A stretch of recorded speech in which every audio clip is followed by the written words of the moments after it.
Hello and welcome back to the channel for Season 2 Brazilian Grand Prix. It's the penultimate round of the championship. And the penultimate round sees us leading by 27 points at the moment over Max Verstappen.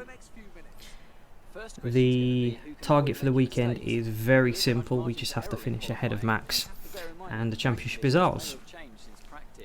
We have the best car so far with the update supplied this round.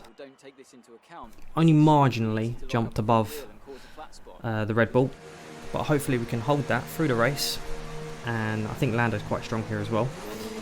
We did win here last season, so there's that to think about as we go out for qualifying for our fastest attempt at the end of the session.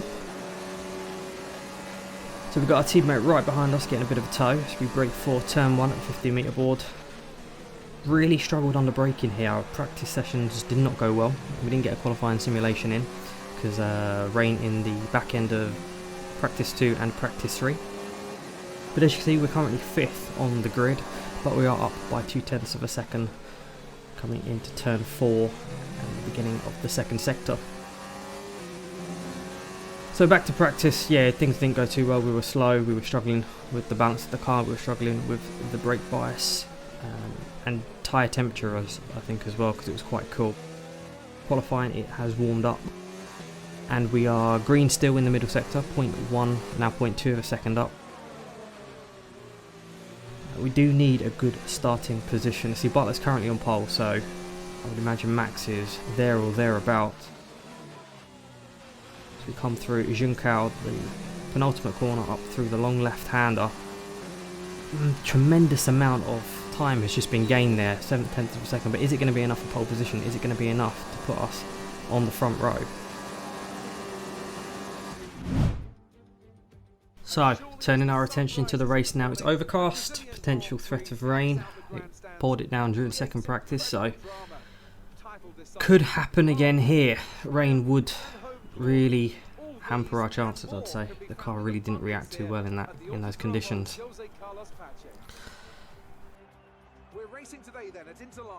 So the Brazil circuit has always had drama, title deciders, you name it, it's happened here. 2 DRS zones, there's lots of overtaking. We managed to do that on season 1 as we went up the inside of Lewis Hamilton. Cars can be side by side, overtake pretty much anywhere here.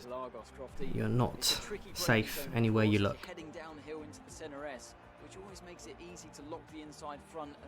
But again, our target is to just finish ahead of Max Verstappen. But will the wanting to win the race aspect come into play? Will we want to give up a lead if we have it? It's going to be an interesting race, that's for sure.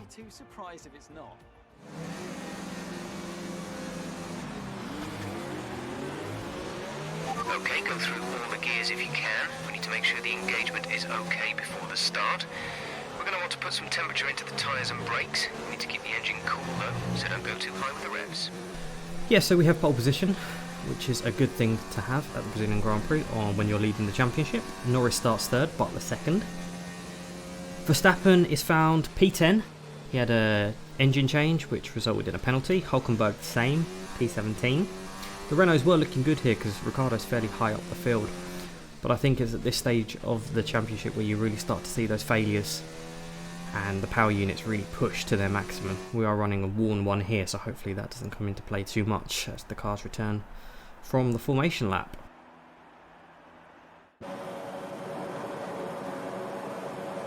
Five red lights in Brazil for the title decider, and we're away! Butler's had a shocking first start, but really lit up the rears and had a lightning second phase. We've had to drop down to second place. It's Daniel Ricciardo in the Renault up the inside of us. But we managed to hold off and keep our second place as Norris goes side by side with one of the Mercedes, but seems to win that battle. So Butler now has an amazing lead. We're checking out the front of our car. There seems to be something niggling with the wheel there, but we seem to sort it out as Daniel Ricciardo is flying in 3rd position. Haven't seen a Renault that high up for a long time. As we now have a little bit of a run all over the back of the Red Bull. Hopefully we can chuck it into overtake mode, rich revs, and look up the inside. and we're through. Nice, easy. David takes there. I don't know if the Red Bull was running a lower fuel mixture or lower ERS, but we're up back into the lead of the race. Question is, can we hold it as we come through the middle sector, run out a little bit wide? That's going to give Butler a chance up the inside, and the Red Bull takes it, but we lunge around the outside slightly later on the brakes. We have to give the car on the outside space though to not have an incident, and Butler very, very aggressive and confident and takes that position from us as we look on the replay, dropping down to second position. Again, we need to think about the championship, contact, DNF. That really wouldn't help our chances and would give Verstappen something to fight with. And we know he's going to be lightning through the field this race. That Red Bull is quick as we have another run at the back of Devon Butler. Through Juncal. Now up the fast left hand. And up the inside. Nice move again. The Renault Power Unit. The Renault Power Unit is really helping us here. We've got some updates on that as Norris takes fastest lap. See Butler and Norris very close to each other behind. They're going to have a battle and a scrap. Good job. That was the fastest lap of the race so far. All race it seems. And we just need to set fastest laps as we are and pull away.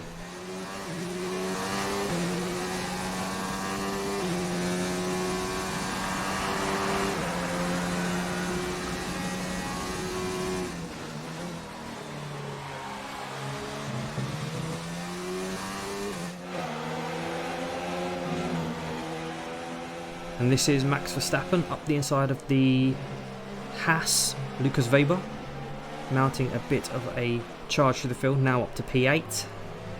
It won't be long before the Red Bull is troubling us for the lead, I should imagine.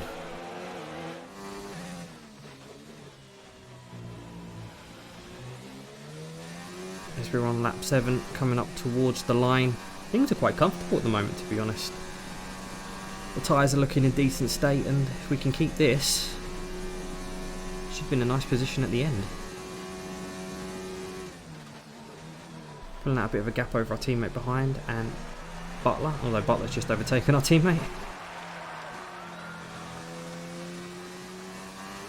A new strategy is available on the MFD. So a new strategy, we were scheduled to pit on lap 15 for our one stop, and it's now asking to pit on lap 17, so Okay, copy that. I don't know if Jeff's seen that the tyre wear isn't too bad or something, or if this is another famous McLaren blunder.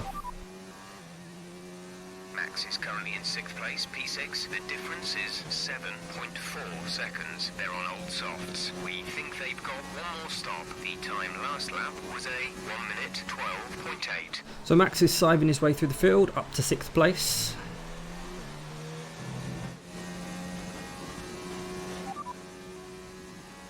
Max is in P4 at the moment. The gap is 8.2 seconds. They're on old softs. We think they've got one more stop. The time last lap was a 1 minute 12.2. So a few laps later, Max is up into 4th place. Things are not looking that great from that perspective.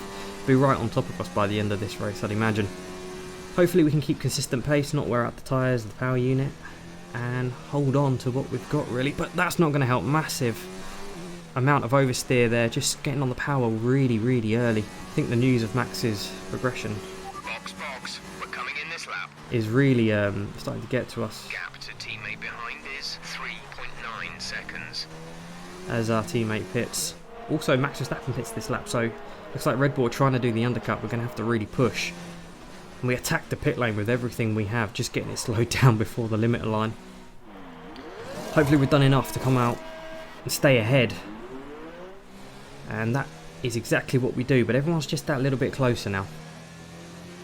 Your DRS is offline. The rear wing is down, so you can stay out while we work on a fix. So DRS failure, well luckily it's not stuck open, but we're leading the race, so we shouldn't need it too much, to be honest. If we can just, like I say, hold on for the rest of this race, we should be okay. We've got good pace. But again, we've made a massive mistake there. It's just getting on the power way too early. We've locked up on the grass. Norris is going to be all over the back of us, and Devon Butler. So we see on the replay, yeah, just way too early on the power. The car looked planted, so it really shocked me when I come through that corner and the back just swapped side with me. And later on that lap, Norris has a fantastic run through Junção. He's got DRS, he's up the inside. We could lose the lead of the Grand Prix here. And knowing how quick Verstappen is behind, we see him just entering the picture there. So we dive up the inside of Norris. There's contact between the two McLarens. Norris has ditched us into a little bit of a spin there. Everything was so calm, now it's chaotic. In the space of one lap, Spartler goes around the outside. We're going to have to duck back into the slipstream. The inside, we're pushed a little bit onto the grass, but we managed to make it work. And we get the Red Bull under braking. Now we might have just a little bit of damage on that front wing. I think we had a slightly yellow front wing after that. So we lock up a little bit trying to chase down Lando. Things have become quite precarious now. That has happened, and as we can see on lap 28, everyone is very close. Lando's starting to form a bit of a train, and all it takes is one mistake and Verstappen's out in front. But we had a nice run. Our DRS is back online. We go to the inside of our teammate. And we're through, up into the lead of the Brazilian Grand Prix. In this situation, we've happened so close, we have to pull away, we have to push. That's exactly what we're doing, but Lando's not playing the team game. He tries to go around the outside, but we push our teammate to the outside of the track. He has to yield. We keep the lead of this Grand Prix with 7 laps to go.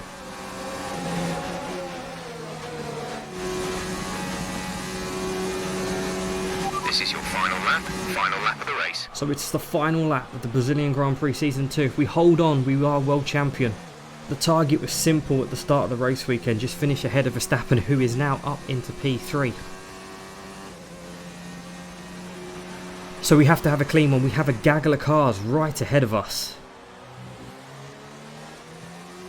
Looks like one of the Williams, Robbie Kubica. We had an issue with him last year actually, with the blue flag issue.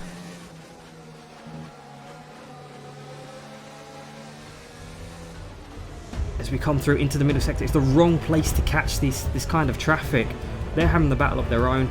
We're trying to win a championship, and our championship rival is right behind us. We're lucky Lando's in the way, but I can't see him helping us this final lap.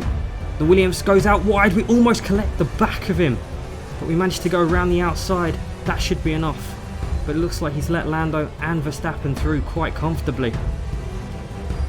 But I think it's too little too late as we come through Junção up the hill.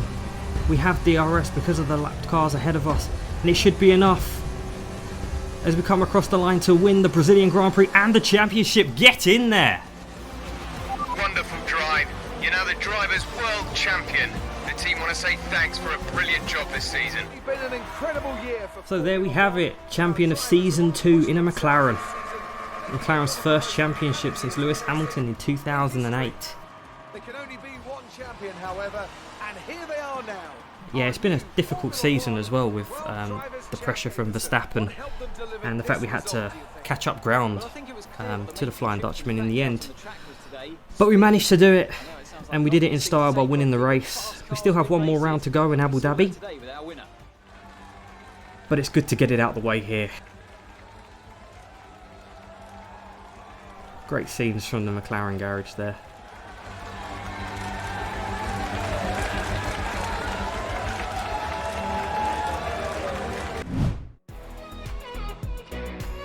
So on to the results.